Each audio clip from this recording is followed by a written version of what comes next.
ST Coleridge ने Biographia Literaria को 1817 में पब्लिश किया था, 1817 के अंदर। इसके अंदर 23 चैप्टर थे और चैप्टर नंबर 13 एंड 14 के अंदर इन पॉइंटों को हमें याद रखना है। इस पूरी बुक्स में चैप्टर नंबर 13 एंड 14 बहुत ज्यादा इंपॉर्टेंट है। इन्हीं चैप्टर्स के अंदर हमें bling suspension of disbelief, imagination and fancy, primary and secondary imagination, poetic talent and poetic genius के बारे में पढ़ने को मिलता है। ये सभी टर्म आपके एग्जाम में पूछे जाते हैं और पूछे गए हैं। अब देखिए, ब्लिंग सस्पेंशन ऑफ डिसबिलीफ होता क्या है। ये एक सुपर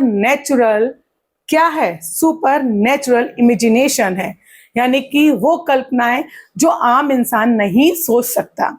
जैसे कि अगर मैं कहूं कि हॉलीवुड मूवी अवेंजर्स ये इसी का ही एक एग्जाम्पल है, जिसके अंदर सुपर नेचुरल भर भर कर है।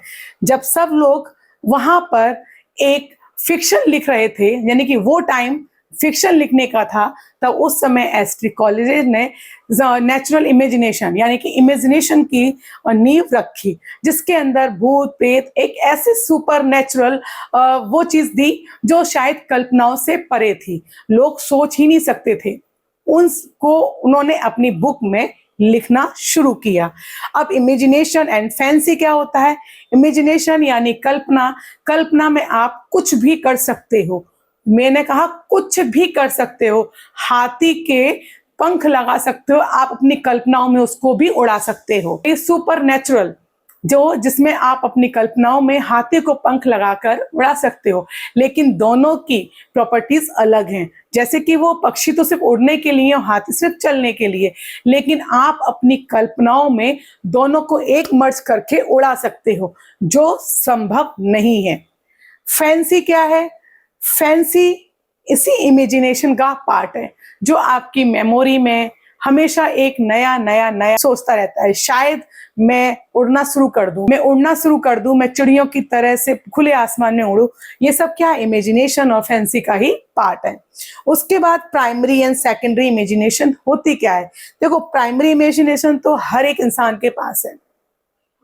प्राइमरी इमेजिनेशन हर एक इंसान के पास है, हर एक इंसान कल्पना करता है, ठीक है। लेकिन सेकेंडरी इमेजिनेशन को उन्होंने कहा है कि ये इमेजिनेशन केवल और केवल ओनली पोइट के अंदर पाई जाती है। किसके अंदर पाई जाती है?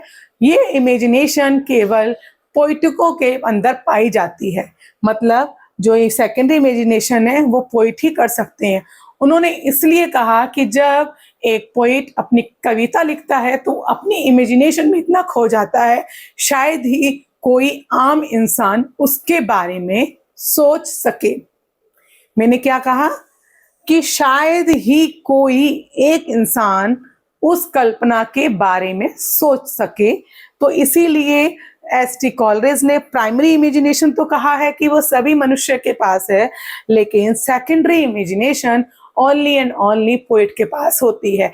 तभी तो उनकी कविताएं हमेशा जिंदा रहती हैं। वो वहां तक पहुंचते हैं जहां तक कोई नहीं पहुंचता। जहां ना पहुंचे रवि वहां पहुंचे कवि। पोएटिक टैलेंट और पोएटिक जीनियस क्या होता है? तो मैं बता दूं, पोएटिक टैलेंट क्या है। जैसे कि मैंने एक किताब पढ़ी, उस किताब की समरी को सीखा कि उसने क्या कहा, क्या बोला, और उसको मुझे किस तरह से प्रेजेंट करना है आपके सामने। ये है मेरा पोएटिक टैलेंट। यानी कि किसी कविता की समरीज को मैंने पढ़ा, उसको सुना, समझा, फिर उसको अपने तरीके से आप लोगों तक पहुंचाया, तो उसको बोलेंगे, क्या बोलेंगे उसको? टैलेंट। क्या बोलेंगे? कि टैलेंट, कि उसके अंदर वो टैलेंट है, यानी कि वो चीज वो कर सकती है बहुत अच्छे से। अब पोएटिक जीनियस आपको शकुंतला देवी जो मैथ में जीनियस कहलाती हैं, ठीक है, तो उसको आप इस कैटेगरी में रख सकते हो। तो आई होप ये आपको समझ में आ गया होगा। बायोग्राफिया लिटरेरिया एसटी कॉलरेज ने दिया है, 1817 में पब्लिश हुई थी। इनके 23 चैप्टर्स हैं। फिर चैप्टर नंबर 13 एंड 14 में इन टर्म को दिया गया है, और जबकि 17 से लेकर 22 तक वर्ड्सवर्थ के बारे में, चैप्टर नंबर 17 से लेके 22 तक वर्ड्सवर्थ की पोइट्री का क्रिटिसिज्म किया है, और चैप्टर नंबर 13 एंड 14 में बायोग्राफिया लिटरेरिया में इन टर्म को बताया है। आई होप ये क्लास आपको बहुत अच्छी लगी होगी। अगर लगी है तो प्लीज एक लाइक जरूर करिएगा। ये छोटी छोटी चीजें आपको मैं बताती रहूंगी।